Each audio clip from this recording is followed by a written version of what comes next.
Querida igreja, a graça e a paz do nosso Deus esteja sobre todo aquele que confessou o seu glorioso nome.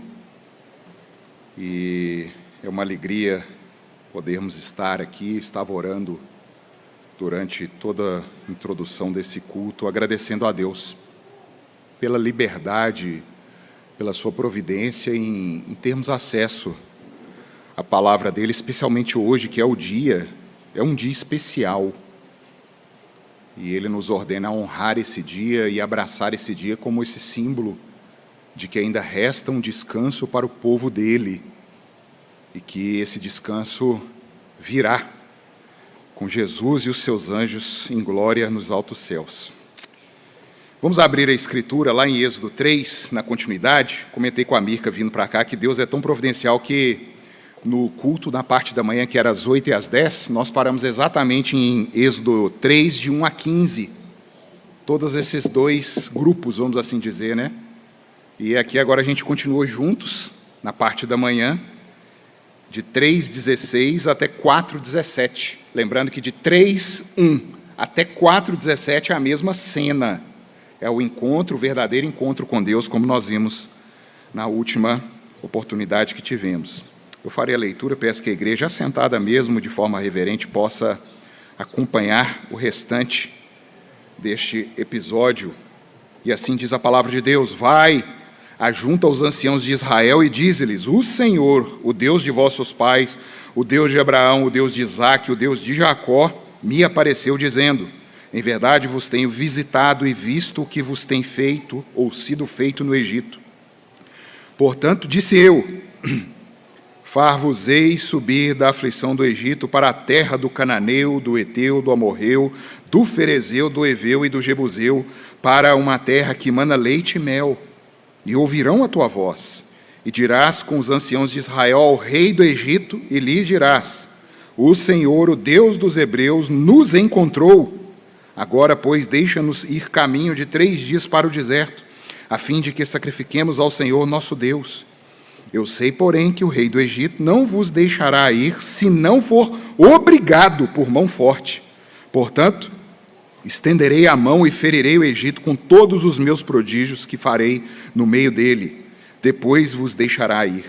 Eu darei mercê a este povo aos olhos dos egípcios, e quando sairdes, não será de mãos vazias. Cada mulher pedirá à sua vizinha e à sua hóspeda joias de prata e joias de ouro e vestimentas, as quais poreis sobre os vossos filhos e sobre vossas filhas, e despojareis os egípcios. Respondeu Moisés: mas eis que não crerão, nem acudirão à minha voz, pois dirão: o Senhor não te apareceu. Perguntou-lhe o Senhor: que é isso que tens na mão? Respondeu-lhe: um bordão. Então lhe disse: lança-o na terra. Ele o lançou na terra, e o bordão virou uma serpente, e Moisés fugia dela. Disse o Senhor a Moisés: estende a mão e pega-lhe pela cauda. Estendeu ele a mão, pegou-lhe pela cauda, e ela se tornou um bordão. Para que creiam que te apareceu o Senhor, Deus de teus pais, o Deus de Abraão, Deus de Isaque e Deus de Jacó. Disse-lhe mais o Senhor: mete agora a mão no peito. Ele o fez, e tirando-a, eis que a mão estava leprosa, branca como a neve. Disse ainda o Senhor: torna a meter a mão no peito. Ele a meteu no peito novamente, e quando a tirou, eis que se havia tornado como o restante da sua carne. Se eles te não crerem, nem atenderem à evidência do primeiro sinal, talvez crerão na evidência do segundo. Se nem ainda crerem mediante esses 2 sinais, nem te ouvirem a voz, tomarás das águas do rio e as derramarás na terra seca, e as águas que do rio tomares tornar-se-ão em sangue sobre a terra. Então disse Moisés ao Senhor: ah, Senhor, eu nunca fui eloquente, nem outrora, nem depois que falastes a teu servo, pois sou pesado de boca e pesado de língua. Respondeu-lhe o Senhor: quem fez a boca do homem? Ou quem faz o mudo, ou o surdo, ou o que vê ou o cego? Não sou eu o Senhor? Vai, pois, agora, e eu serei com a tua boca e te ensinarei o que hás de falar. Ele, porém, respondeu: ah, Senhor, envia aquele que hás de enviar, menos a mim. Então se acendeu a ira do Senhor contra Moisés e disse: não é Arão o levita teu irmão? Eu sei que ele fala fluentemente, e eis que ele sai ao teu encontro, e vendo-te se alegrará em seu coração. Tu, pois, lhe falarás e lhe porás na boca as palavras. Eu serei com a tua boca e com a dele, e vos ensinarei o que deveis fazer. Ele falará por ti ao povo, ele te será por boca, e tu lhe serás por Deus.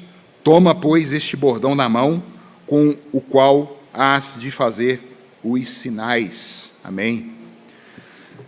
Santo Deus, nós bendizemos a Ti, Pai, nessa manhã, e mais uma vez dando graças porque o Senhor tornou conhecida a história a nós. Nós sabemos, Deus, de onde viemos, nós sabemos para onde estamos indo, nós sabemos de onde o Senhor nos tirou, nós sabemos das aflições, nós sabemos dos problemas, das doenças, mas nós sabemos que em Cristo somos mais que vencedores. Ó Deus, desperta em nós esse amor pela Tua palavra, pelas Tuas verdades, pela Tua revelação, de forma que abracemos isso com a própria vida, Deus, como servos Teus já fizeram, e tenhamos a paz no nosso coração, que é o Senhor quem conduz todas as coisas. E não será, Pai, mediante sinais, não será mediante maravilhas que o Senhor fez durante toda a história, mas será mediante a operação do Espírito Santo em nós, nos dando fé. Por favor, Deus, nós te clamamos, abençoa este povo, me abençoa na exposição deste texto aqui agora, e que a Tua palavra se torne clara aos nossos ouvidos. Em nome de Jesus, amém. Queridos, até aqui, até dos versículos 1 a 15, Deus se revela de forma proposicional, e o crente teme, e o crente se prostra, e nós vimos na última pregação que esse é um padrão. Deus se mostra e o crente se quebranta. Não há mais lugar, quando Deus se apresenta a nós, não há mais lugar para o eu acho, para o talvez, não há mais lugar para o a minha experiência, não há. Deus inequivocamente se mostra pela sua palavra a nós, é Deus falando ao nosso coração, e de forma atenta, de forma sedenta, o crente do Senhor, ele ouve, ele apreende o que Deus tem para falar de si mesmo, das suas obras, da sua promessa, da sua aliança. Deus, ele deixa de ser meramente algo abstrato, uma ideia, algo que é de conhecimento popular, e ele passa a ser um ente, um ser vivo e verdadeiro, um ser existente, e ele passa a ser reconhecido por nós, ele passa a ser amado, ele passa a ser temido, e o eu sou brilha a cada dia mais no coração daquele a quem ele mesmo se revelou pela Escritura. Meus queridos, Deus se revela, Deus se mostra, Ele é o eu sou, o Todo-Poderoso, o Criador, o mantenedor de toda a existência visível e invisível, natural e sobrenatural. Deus, ele diz o que será feito. Ele diz a Moisés aqui neste momento, vá ao povo, desses momentos que antecedem a esse diálogo, vá a Faraó e comuniquem que eu sou, me mandou ir até este povo e dizer, solta esse povo, deixa meu povo ir.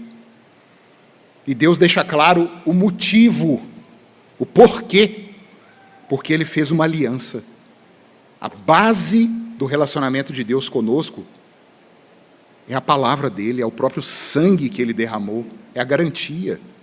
E a gente vai tomando ciência disso, vai tomando noção e reconstruindo na nossa mente aquilo que foi perdido lá no Éden. É como Paulo fala em Romanos 12. Nós vamos nos conformando a essa nova visão, a visão da própria realidade que Deus nos entregou.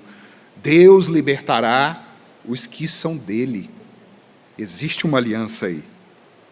As potestades, meus irmãos, os demônios se levantarão contra os eleitos de Deus. O diabo e a sua horda estarão preparados para causar estragos no nosso meio, aflições ao povo do Senhor.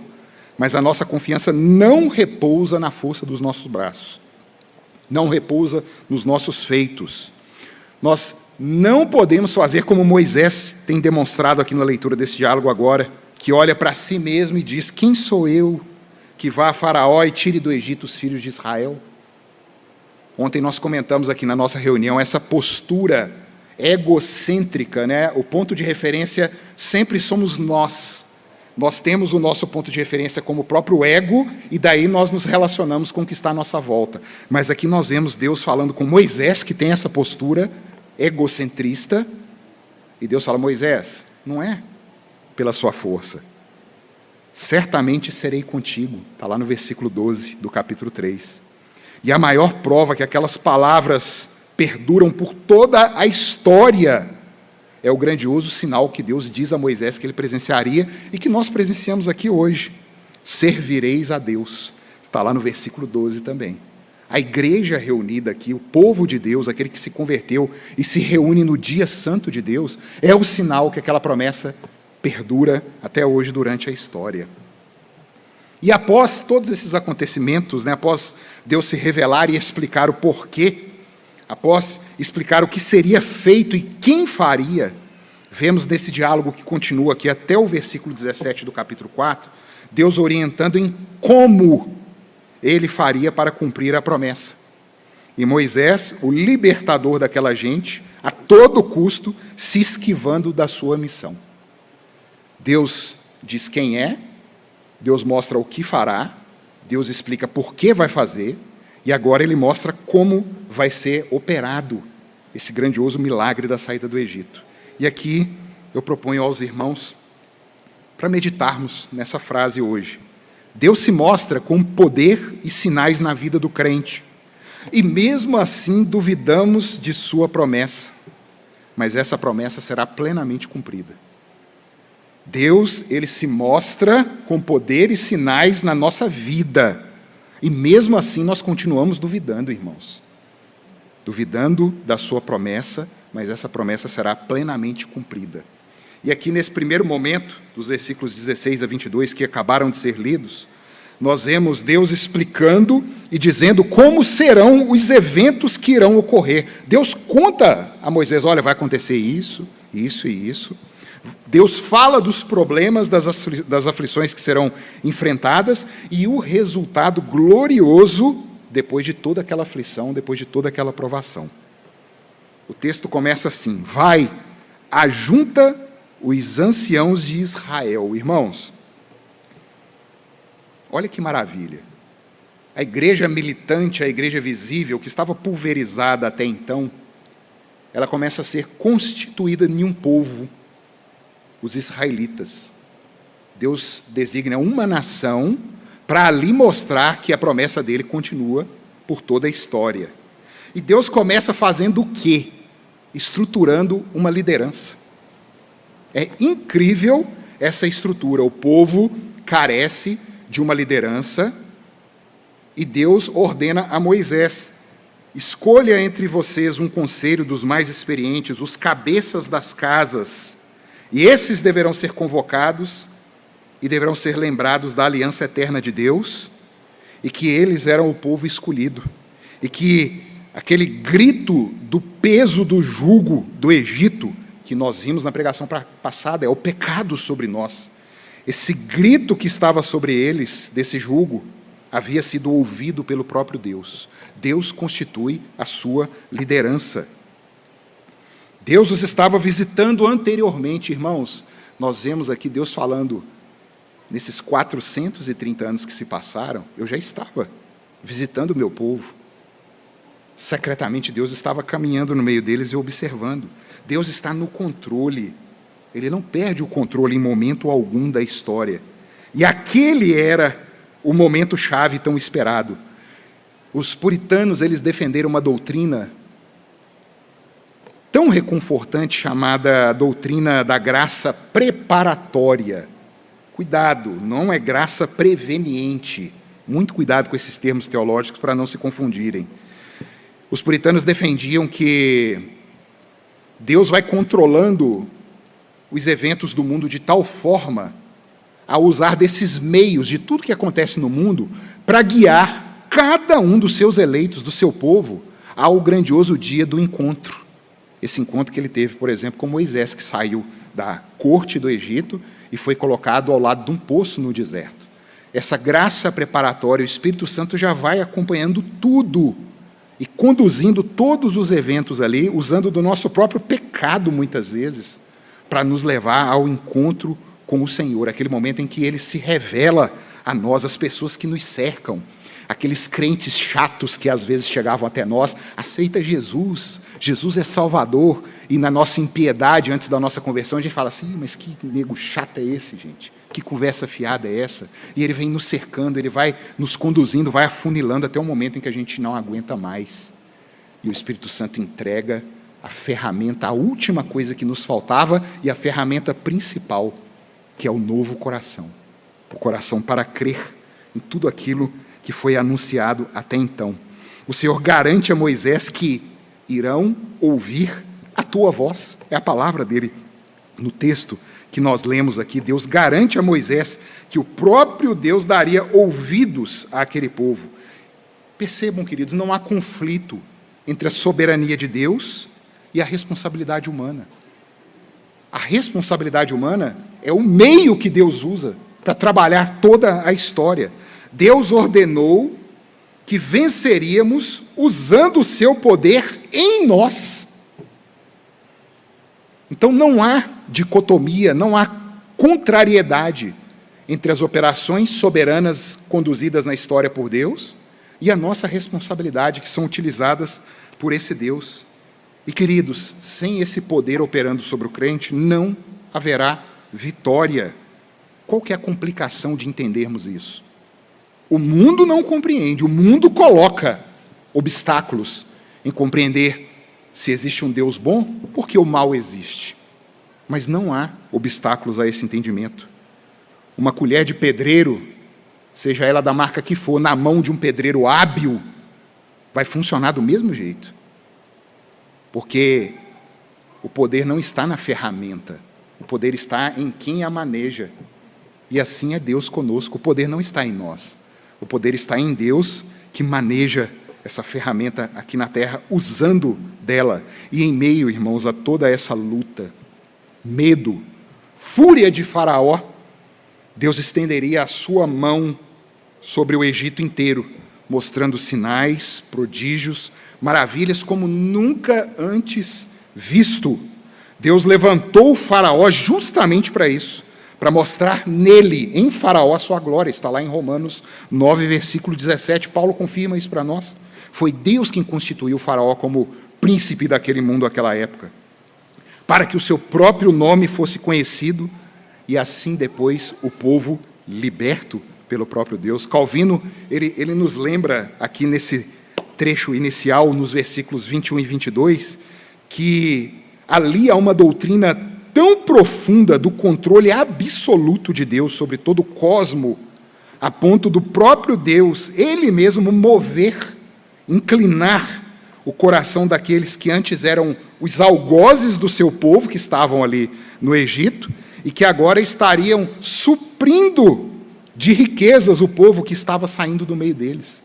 Calvino, ele registra assim: ele proclama, então, que fará com que esses lobos do Egito se tornem como cordeiros, e que aqueles que costumavam morder e devorar devem agora supri-los com a própria lã de suas costas.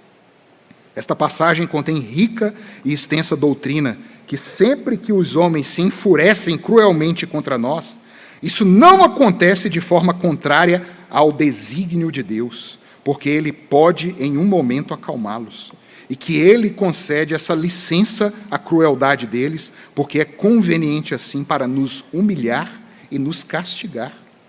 Esse é o entendimento da soberania de Deus em todos esses fatos que ocorrem aqui. E assim nós passamos deste primeiro momento, em que Deus diz para Moisés tudo o que vai acontecer, para esse segundo momento do diálogo, que além daquilo, além de anunciar toda a maravilha que será operada, Deus dá provas a Moisés. Tá, assim, o senhor está falando que vai acontecer isso tudo, mas e aí? É aquela necessidade nossa de ver, né? Como Tomé. Deus dá provas empíricas que está dizendo a verdade e que não pode nunca mentir. Querida igreja, vamos ler dos versículos 4:1 até 4:9, por favor. A uma voz respondeu:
Queridos, Deus ordena Moisés a juntar os anciãos, Deus diz que vai fazê-los subir da aflição do Egito, Deus promete que ouvirão a sua voz, Deus manda ir no rei da terra naquela época, que era Faraó, Deus diz que eles vão prestar culto sim a Yahvé, e Deus fala com Moisés que Faraó deve ser obrigado por mão forte, que é a mão do próprio Deus, e que ele vai estender a mão sobre o Egito, com sinais, com prodígios, e que Deus dará mercê aos egípcios para com o povo de Israel. E Moisés duvida. Moisés, ele demonstra que está duvidando de Deus. Eu lendo isso aqui, eu falei, gente, não é possível, né, Moisés? Mas na mesma hora, vem o Espírito Santo e fala, é possível, você é assim. Eu, Ricardo, sou assim. Nós somos assim diante da palavra de Deus e das promessas de Deus, irmãos. Quantas vezes, após a queda, queridos, após nós pensarmos que poderíamos ser como Deus e manejar a própria realidade, nós ficamos incapazes de responder livre e voluntariamente qualquer chamado do nosso Deus. Somente uma operação milagrosa pode retirar o véu dos nossos olhos e iluminar a nossa mente que está tomada de trevas. E não antes daquele glorioso dia do encontro com o Senhor, nós seremos completamente livres disso. É impressionante a nossa incredulidade. E nós vamos ver aqui que Moisés, diante de sinais, continua ainda com essa dureza de coração, como nós hoje, que várias e várias vezes caímos na incredulidade quando estamos sendo confrontados com a palavra de Deus. E eis aqui, irmãos, o grande profeta Moisés. Ele, além de expor até de forma correta que o povo não creria na voz dele, é verdade. O povo não creria na voz de Moisés. Ele mesmo também expõe essa verdade, mas não da forma correta. Porque no coração de Moisés, ainda aquele homem não havia entendido que ele estava sendo comissionado. Ele fala uma verdade, eles não vão ouvir minha voz, Senhor. É verdade, não vão ouvir a voz de Moisés. Mas a voz que estará na boca de Moisés não é a de Moisés, é a do próprio Senhor. O poder não era de Moisés, mas era do Senhor, irmãos. Isso somos nós hoje. Quando nós pregamos o Evangelho de forma simples, anunciando a justiça e a ira vindoura, anunciando que há salvação em Cristo Jesus, não espere que o ímpio, que o incrédulo, vá aceitar isso de bom grado por causa da sua ótima oratória, retórica. Não há a menor chance, irmãos. Você não está falando de si, Você está falando a palavra de Deus. E Deus, Ele grandemente compassivo dessa nossa insignificância e obtusidade, Ele realiza ali diante de Moisés 2 milagres, pronunciando assim as pragas que sobreviriam ao Egito. Diante de Moisés, diante dos seus próprios olhos, um bordão é transformado em serpente. Vocês já pensaram nisso? Pode pegar um cabo de vassoura, um bordão, é uma vara, um cabo de vassoura aqui, transformar nos nossos olhos aqui em uma serpente. A própria lepra toma conta do braço de Moisés e é limpa pelo Senhor. Onde já se viu isso? Uma doença de pele, que é o termo usado aqui no hebraico, não meramente a hanseníase, né, como é conhecida, mas qualquer malignidade que possa tomar conta da nossa pele, ela é limpa de forma milagrosa do braço de Moisés, e ainda assim, Deus fala, o povo pode não reconhecer, falando com Moisés, um diálogo, confrontando Moisés ali, como nós fazemos com as nossas crianças muitas vezes. Nós já sabemos todo o resultado daquilo que a gente está falando com aquela criança que nós estamos conversando, mas nós damos essa oportunidade da criança pensar, raciocinar, articular, como se nós mesmos não soubéssemos e quiséssemos, esperássemos as respostas daquele ser pequenino que está ali. E assim Deus estava fazendo com Moisés. Moisés, se mesmo assim ainda aquele povo não crê, você vai transformar as águas do grande Nilo em sangue. E ali começaria assim, lá no capítulo 7, nós chegaremos lá, se Deus quiser, os sinais, os grandiosos sinais. É a primeira praga que Deus derramou como juízo sobre o Egito. O rio se transforma em sangue. Irmãos, o simbolismo passado aqui nesses prodígios, eles são tão grandiosos, porque a serpente no Egito era símbolo da realeza. Se vocês perceberem nas pinturas, nos hieróglifos que se mostram aí nos programas televisivos, vocês vão ver que sempre há uma serpente, especialmente nas coroas, nos cajados dos reis daquela época. Isso simbolizava grandeza, força, majestade, eram adornos que os faraós enfeitavam. E este animal estava ali simbolizando essa grandeza. Mas Deus seria aquele que domaria e subjugaria o símbolo do Egito, da força e da grandeza dele. A mão leprosa que Deus manda colocar Moisés em seu peito e coloca ali a lepra, simbolizaria a purificação que o próprio Deus faria em seu povo. Nós vemos isso acontecer diversas vezes com Jesus Cristo. Jesus Cristo limpando a doença, limpando a enfermidade, demonstrando que não meramente uma enfermidade física seria limpa, mas a principal enfermidade que é da nossa alma. Essa enfermidade da incredulidade, que é o que nos leva para o inferno. Jesus é claro nisso. O pecado do homem é incredulidade. E é dessa enfermidade que o nosso Senhor veio nos curar. E mesmo assim, após esses 2 grandiosos sinais, Deus fala, você derramará a água do Nilo no chão e ela se tornará em sangue. A própria serpente do Egito, que é o grande Nilo, como é conhecido lá, que é o símbolo de prosperidade, de vida, de fartura, de abundância, Moisés iria matá-lo. Queridos, isso é grandioso demais. Os símbolos, os sinais aqui demonstrados. A serpente do Egito, todos os seus ídolos, e nós vamos ver a cada praga enviada, era um grandioso símbolo, matando, derrubando, subjugando um Deus que aquele povo no Egito cria. 10 deuses ali sendo subjugados. Irmãos, mesmo assim, Moisés vendo com os próprios olhos, diante dele, o poder que estaria ao seu dispor para cumprir aquela missão que Deus estava comissionando, ele treme, ele desconfia, ele não crê. Queridos, quantas vezes na nossa vida nós estamos orando aqui às 8 horas, pedindo, clamando, Deus vai e atende aquela oração. Eu me envergonho um tanto, queridos, quando isso acontece comigo, sobe em meu coração involuntariamente, é algo pernicioso, é um veneno que ainda há dentro de mim. E eu penso assim, será mesmo que Deus atendeu a minha oração ou foi mera coincidência? Ah, irmãos, E eu choro diante de Deus: Senhor, não é possível. Eu pedi isso, o Senhor me deu, e eu estou colocando sob dúvida. Eu estou colocando um milagre que foi alcançado. Muitas vezes a gente ora por coisas impossíveis a nós, e Deus faz, e a gente duvida daquele grandioso sinal. Vamos lá em João 10, Jesus fala sobre isso, Jesus fala sobre essa dureza do nosso coração. João capítulo 10, 37 e 38, peço que a igreja leia a uma voz. Como é a nossa situação? João 10, 37 e 38. A uma voz, toda a igreja, Jesus diz assim: se não faço,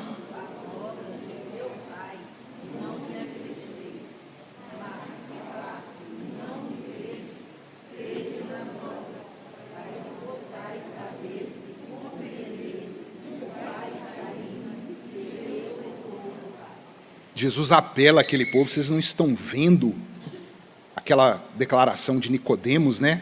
Senhor, sabemos que é homem de Deus, porque ninguém pode operar isso que o Senhor está operando aí, se de Deus não foi enviado. E Deus demonstra a nossa situação com esses apelos retóricos, porque nós não podemos crer por meio de sinais. Deus vira para Nicodemos e fala assim: Nicodemos, importa ser nascido do alto. Importa algo de fora, Nicodemos, vir e operar esse grandioso milagre, porque a gente vai tremer, irmãos, mesmo diante de cumprimentos de milagres, diante dos nossos olhos. E assim a gente vai caminhando para esse último momento, os versículos 10 até 17. Eu peço que a igreja volte em Êxodo 4, de 10 a 17, a uma voz. Então disse Moisés ao Senhor:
Queridos, o pecado, ele nos cegou de tal forma que nós não podemos vislumbrar as obras de Deus em sua grandiosidade.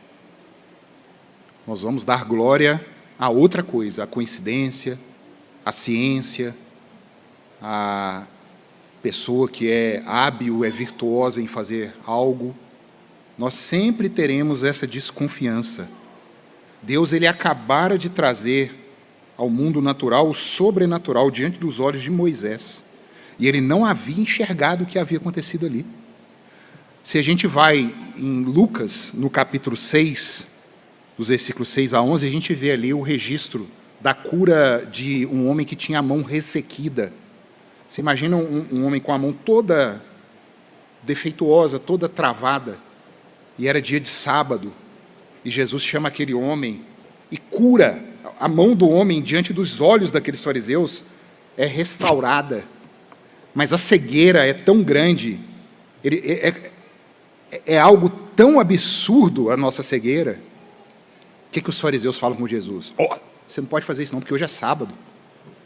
Será que eles não perceberam o que estava acontecendo na frente deles ali? para se preocupar. Hoje é sábado. Será que aquilo acontecia toda hora? Tipo assim, era comum?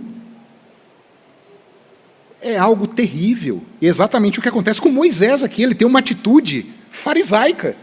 Moisés vê um bordão sendo transformado em serpente, Moisés vê a doença na sua mão e a doença é retirada. E é como se Moisés vivesse aquilo todo dia, para ele não perceber o que aconteceu ali e temer e falar: não, Senhor, isso não vai dar certo, não. Ah, Senhor, chama outro. Ah, Senhor, eu não vou dar conta. Sempre impeditivos, mas o nosso Deus é paciente, queridos. A gente vai vendo o tamanho da misericórdia de Deus conosco é nisso. Ele continua a sua argumentação com a sua criatura. Deus convencendo o homem mortal que este homem fará aquilo que já estava determinado antes que houvesse mundo. Moisés, você não está compreendendo, não? Vai. Vai, Moisés. Deus afirma que era Ele mesmo que faria e que havia constituído Moisés para aquele fim. É Deus, irmãos, que faz o mudo. É Deus que faz o surdo. É Deus que fez o coxo. É Deus, meu querido, que te deu o problema cardíaco. Foi Deus que colocou no seu fígado o problema hepático. É Deus que te dá a cegueira. E Ele está no controle, conduzindo todas essas coisas, criando a estrada da redenção com aquilo que nós procuramos com as nossas próprias mãos. Nós nos enfiamos em muitas confusões. E Deus está construindo a redenção usando disso que nós somos, seres mortais, e a gente muitas vezes não confia. Nós murmuramos, nós não aceitamos como se fosse injustiça aquilo que está acontecendo comigo. Senhor, por que isso comigo? Ao invés da gente perguntar: Senhor, graças porque é só isso comigo. Nós não compreendemos isso. Deus pacientemente vai nos instruindo.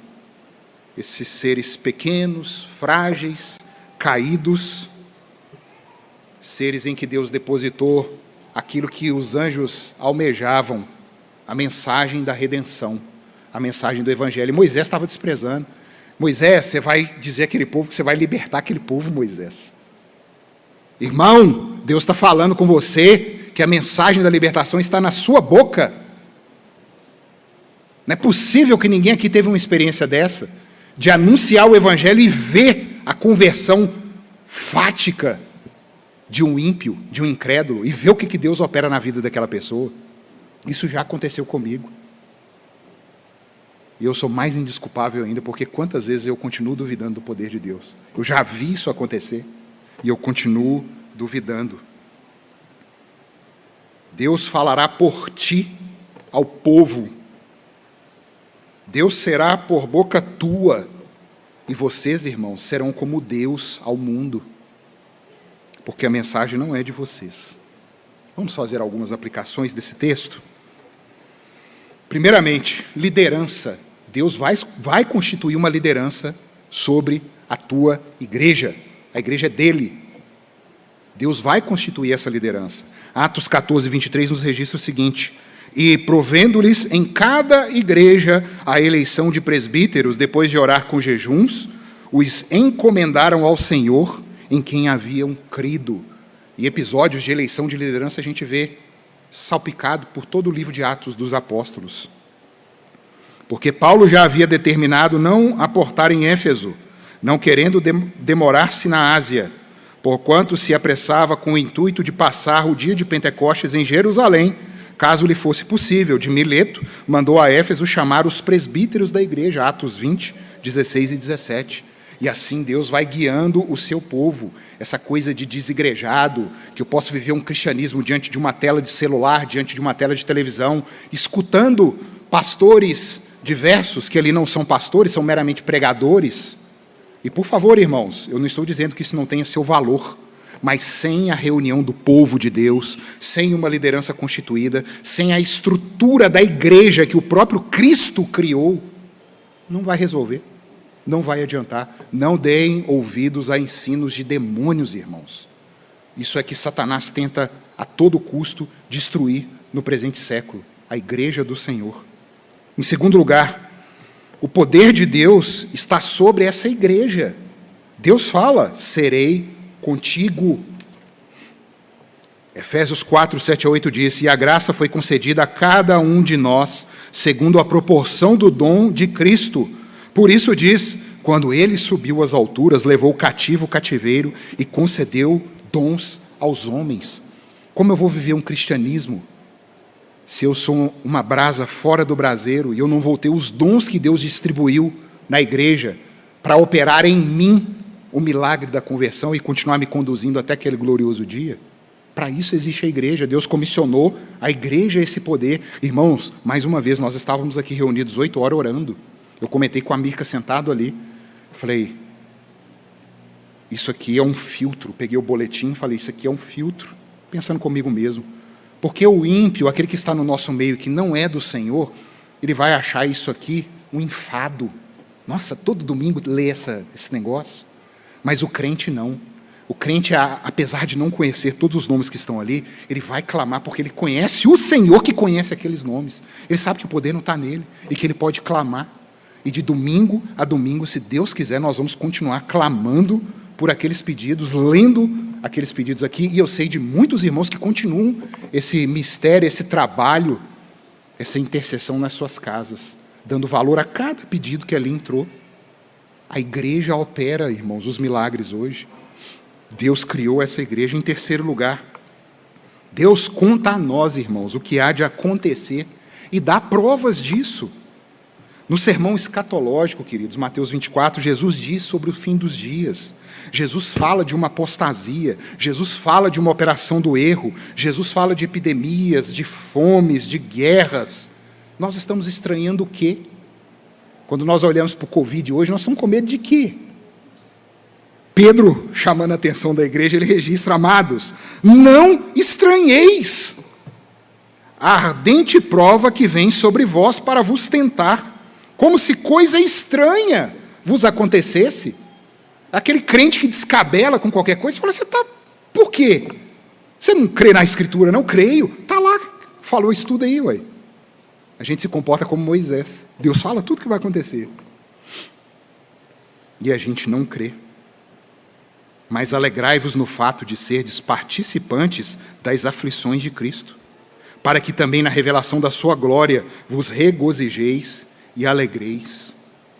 Se com Cristo você morreu, com Cristo você será ressuscitado naquele grandioso dia. A gente sabe da história. Por que o medo? Por que a desconfiança, irmãos? Em quarto lugar, não é você que liberta o escravo do pecado, mas Deus. E a fé é o sinal de que aquela pessoa foi liberta. Deus tem visitado o seu povo, irmãos. Deus tem visitado o eleito dele na prisão, no prostíbulo, lá no Congresso Nacional, lá na Câmara dos Deputados. Deus tem visitado dentro do seu lar aquele que é incrédulo ainda. E nos basta clamar. Nos basta pregar a palavra dele com simplicidade. O vento sopra onde quer. Ouves a sua voz, não sabes de onde vem, nem para onde vai. Assim é todo o que é nascido do Espírito. João 3:8. Basta-nos anunciar ao nosso Deus. Visto por quanto que resta entrarem alguns nele, está falando aqui do descanso, e que por causa da desobediência não entraram aqueles aos quais anteriormente foram anunciadas as boas novas, de novo, determina certo dia, hoje, falando por Davi, muito tempo depois, segundo antes fora declarado, hoje, se ouvirdes a sua voz, não endureçais o vosso coração. Meus queridos irmãos, eu não sei se há algum visitante aqui, algum incrédulo, hoje, esse hoje foi bradado há 3.500 anos atrás, e ele continua ecoando pela história. Hoje, se ouvirdes a voz, não endureçais o vosso coração, porque eles ficaram no deserto por sua incredulidade. Hebreus 4, 6 e 7. E por fim, irmãos, quando nós somos fiéis a isso aqui, quando nós nos apegamos à palavra do Senhor com simplicidade, E eu faço aqui as palavras dos meus amigos lá do grupo do seminário, a gente mantém esse grupo ainda. E sempre quando algum ali vai prestar algum exame no presbitério, o pessoal está passando agora, né, pela a transição da licenciatura para a ordenação, o pessoal sempre brinca comigo, porque eu sempre falo assim, olha, não inventa moda não, faz o básico. Não inventa moda. Sempre saem assim, eles até brincam, né? Colocam reticência, não, aspas, não inventa moda. E Ricardo em caixa alta, assim, como se fosse uma citação minha. Não inventa moda, querido.